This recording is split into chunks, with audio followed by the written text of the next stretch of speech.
Now I will invite you to make a brief self-introduction and make a brief statement of yourself in not more than 10 minutes. Thank you, Mr. Speaker, and also Chairman of the committee, and all honorable members of this distinguished committee. I am Wycliffe Musalia Mudavadi. On a lighter note, I'm usually called my DVD. I have been a member of parliament in this country for 3 terms. I served as member of Sabatia constituency, and I entered parliament in 1989. Subsequently, I've also held various public positions.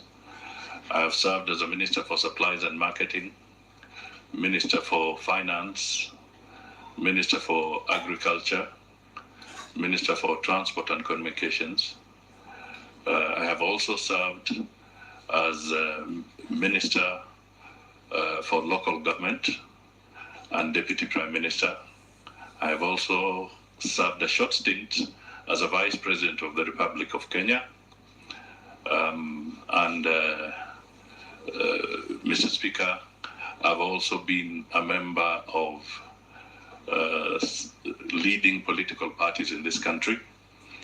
I was a member of KANU. I served as chairman of Kakamega branch and Vihiga.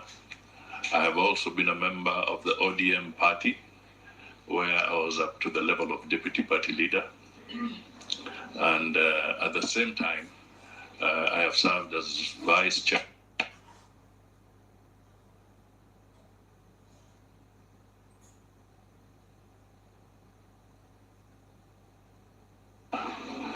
coalition. That is a profile, Mr. Speaker. But I think just coming to the issues at hand, first of all, I just want to say through you that I am honored and privileged to appear before this committee so that we can talk about the kind of people and the kind of vision that is required to be able to make Kenya a better place and to improve on the governance and democratic processes of our country. Mr. Chairman,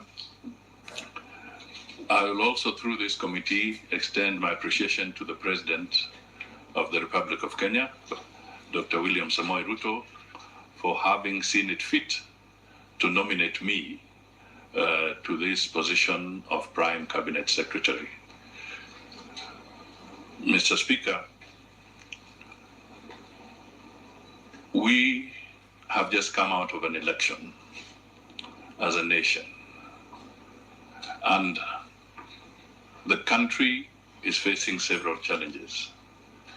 So I take this initial appearance as being very critical so that the country can exit from the election mode and start looking at serious service delivery to the people of Kenya.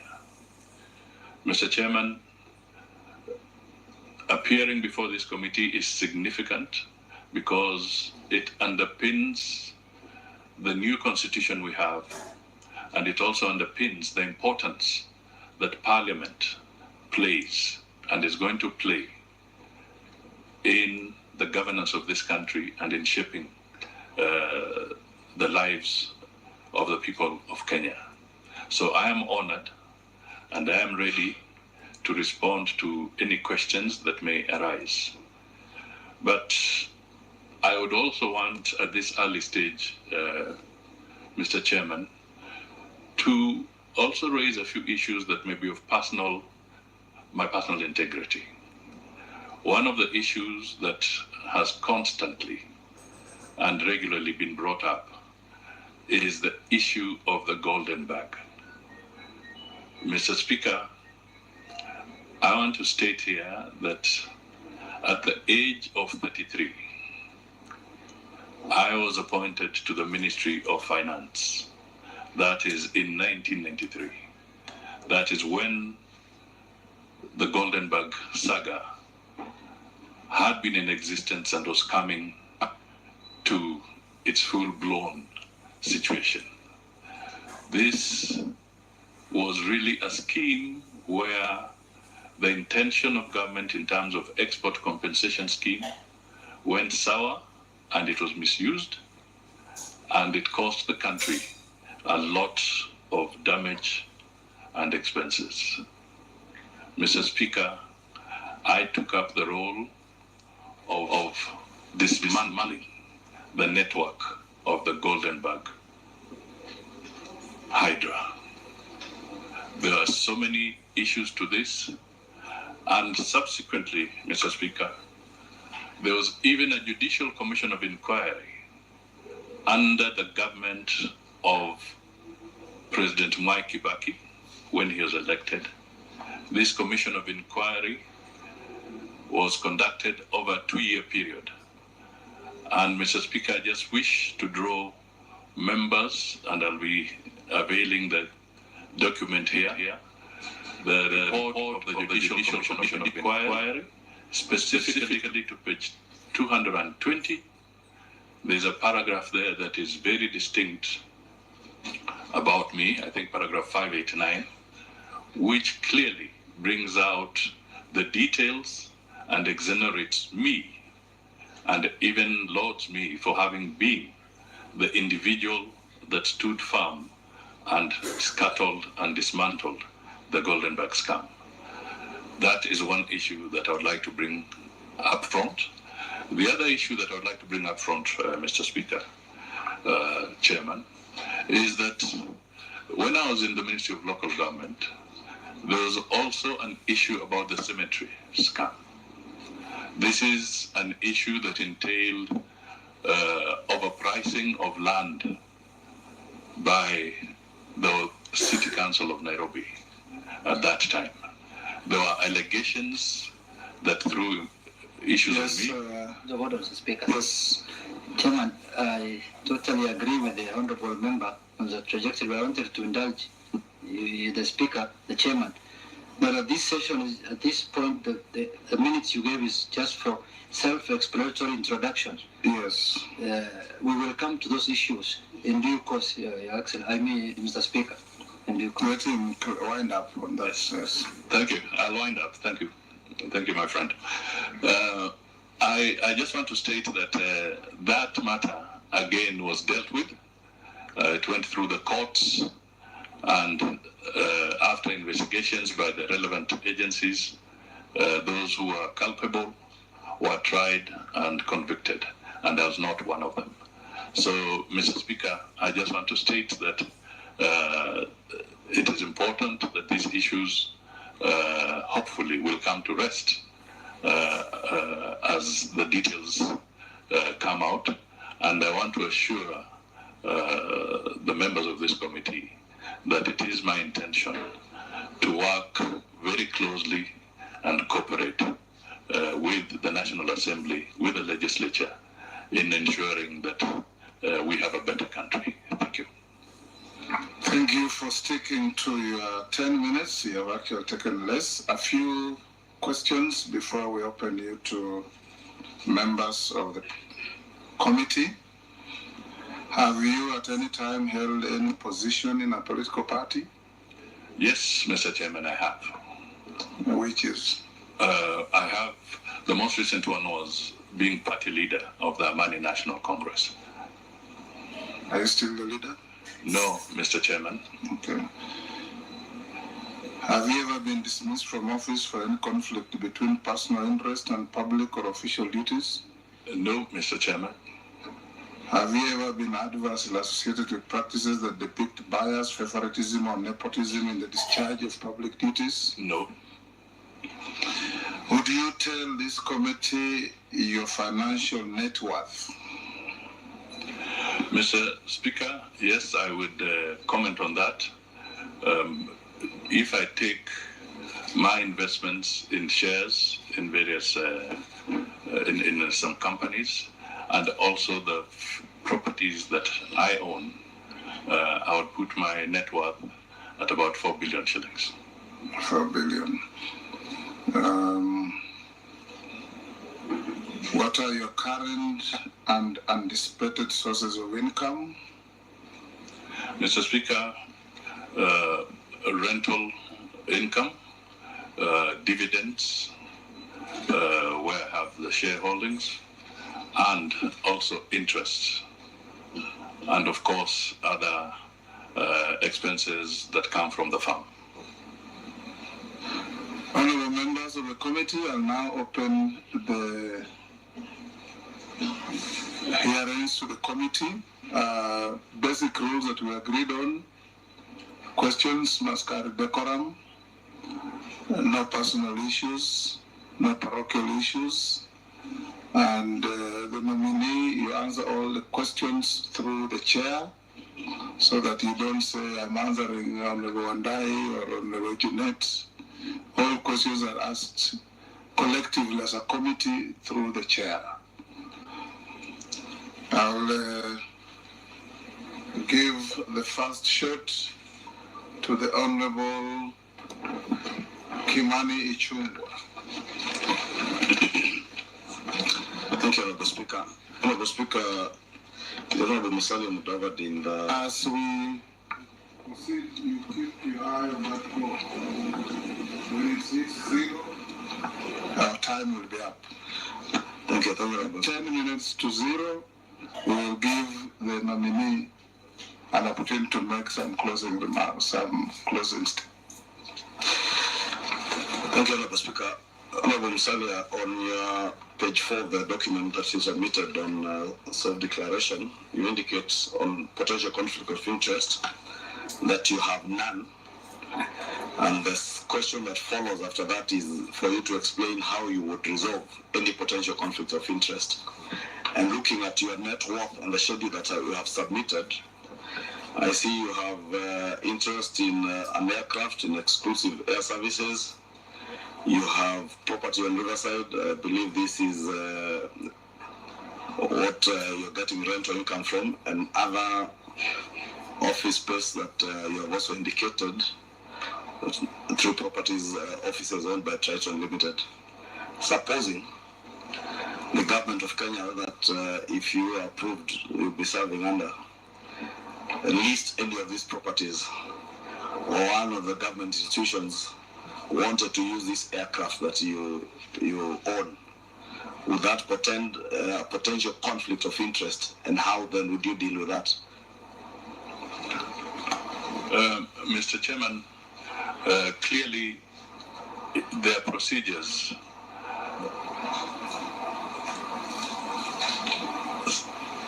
Sorry.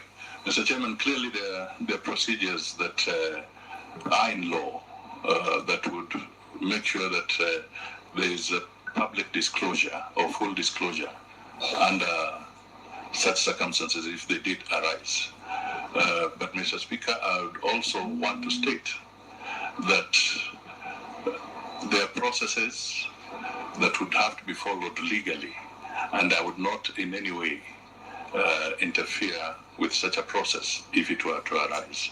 Secondly, I would not use my position in public to try and interfere with that. I would really stick to the issues required in terms of integrity as required by law and the Constitution, so that any conflict that would arise would then not have to arise. Honorable Wandai. Thank you, Mr. Speaker. I have got two questions in quick succession.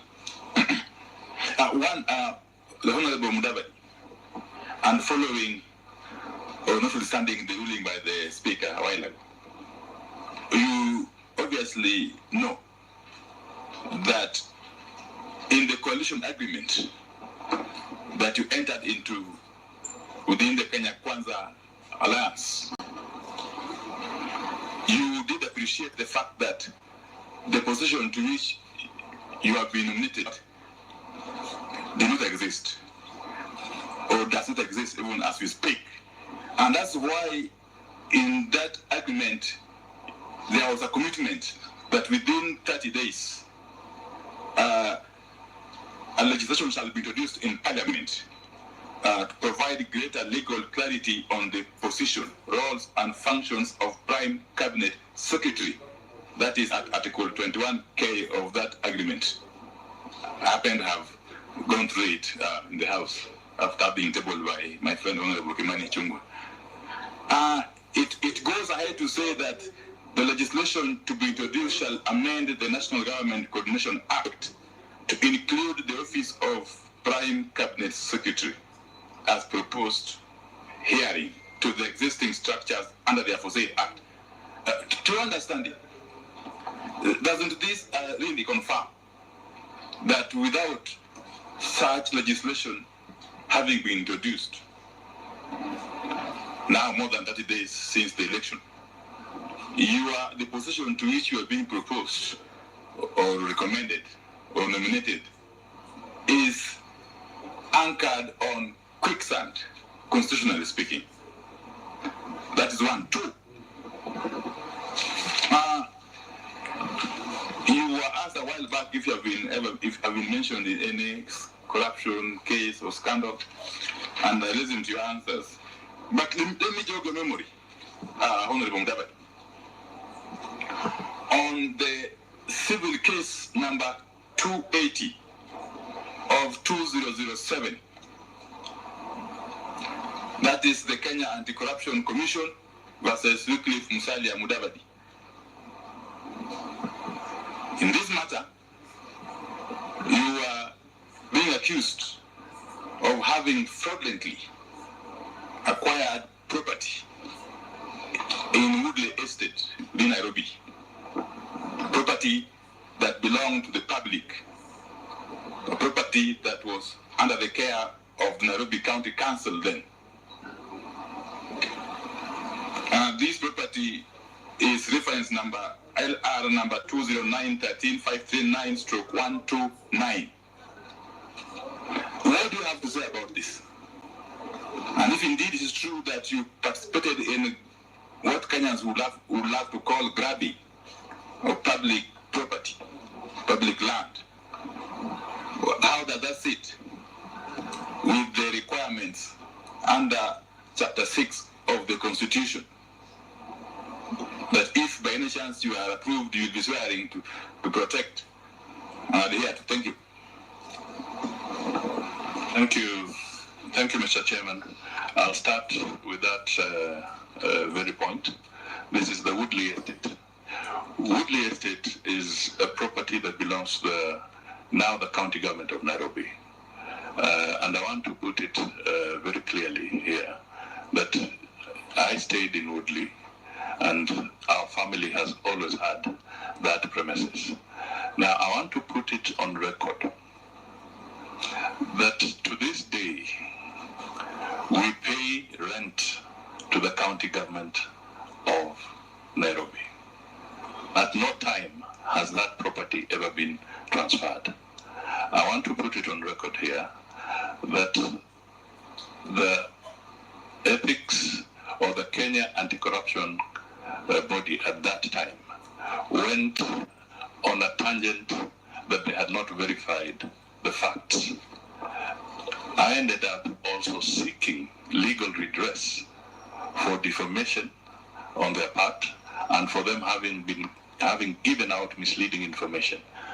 Mr. Speaker and Mr. Chairman, as we speak today, the same property belongs to the county government of Nairobi, and we pay rent. I would not be paying rent for property that is personally mine. And therefore, I was not involved in any land grabbing whatsoever. The records are there, and I can request that even this committee can go further and seek whatever evidence they wish from the county government of Nairobi on that particular issue. And hopefully it will also be put to rest, because it was, in my view, a witch hunt at that time. Mr. Chairman, I also want to say that it is on the coalition agreement it is true that the founding members of Kenya Kwanza, that is Amani National Congress, a party that I belong to, but I'm no longer the party leader. The Ford Kenya, Mr. Chairman, you happen to be a member of that party. And of course the UDA party, headed by the President of the Republic of Kenya. We did enter into a coalition agreement which we submitted to the Registrar of Political Parties, and it is a valid legal coalition document. Mr. Speaker, when we were forming government, we were alive to the fact that there are issues that can be done and executed by the President through the executive order. And these are now being manifested through Executive Order number 1. Now, the streamlining and clarity that we spoke about would be those that would help in refining the mechanisms of coordination of government, but they do not in any way negate the fact that the President constitutionally and in accordance with the Coalition Act has the powers to set up his government and assign functions, and this is under Section 132 of the Constitution, assign functions to his cabinet secretaries or to other persons in government in a constitutional manner to assist him in the delivery of services and leading the country. So I believe that we have not breached any law, and when we talked about looking at the Coordination Act was in the context of strengthening that Coordination Act and not necessarily saying that it is an impediment. Honorable Naisula. Thank you, Chairman. Honorable Musalia, you have been a fierce critic of the previous regime and especially on matters corruption. And if the recent events by the Office of the Director of Public Prosecution to withdraw cases of corruption are anything to go by, how do you intend to fight corruption in public service when it is clear that there is no political will to fight it? And what are your views on the withdrawal of these corruption cases and why at this particular time? Thank you. Mr. Chairman. For your answer, yes. Honorable members, we did agree as a matter of procedure that you lift your tongue and not your hand. So you wait when the member has finished, the nominee has finished, then you lift your tongue. It makes it easier for the media and for us here.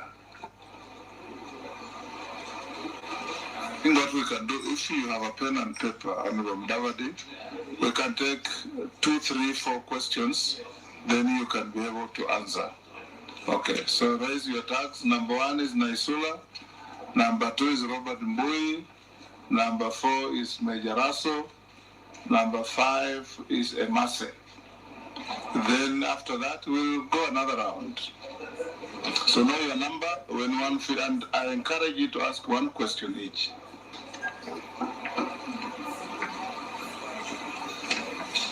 So I can deal with that one first, and then we come to the second. So deal with that, then the rest will follow in the manner we have given the numbers. Thank you, Mr. Chairman.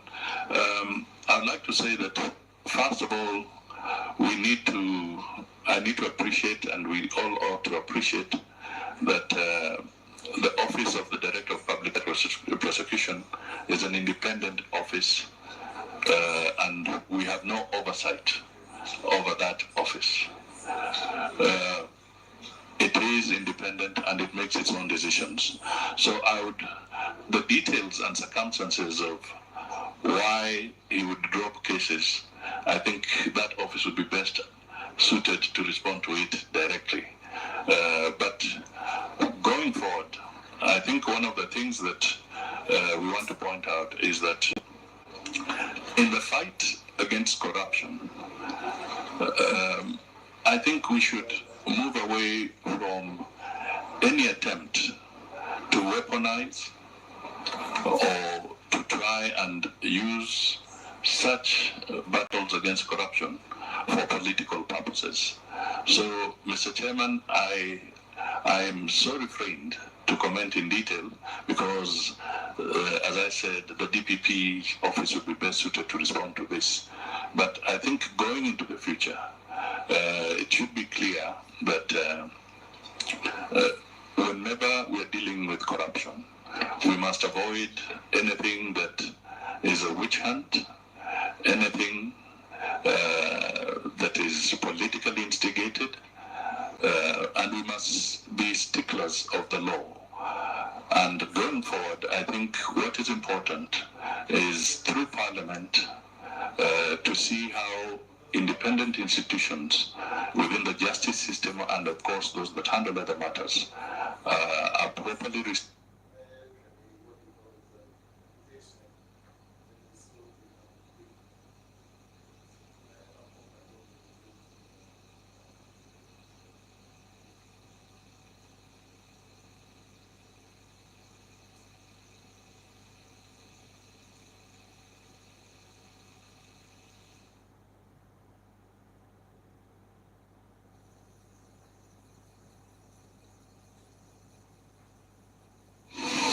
Log on to the KBC website at www.kbc.co.ke to get the latest breaking news, entertainment,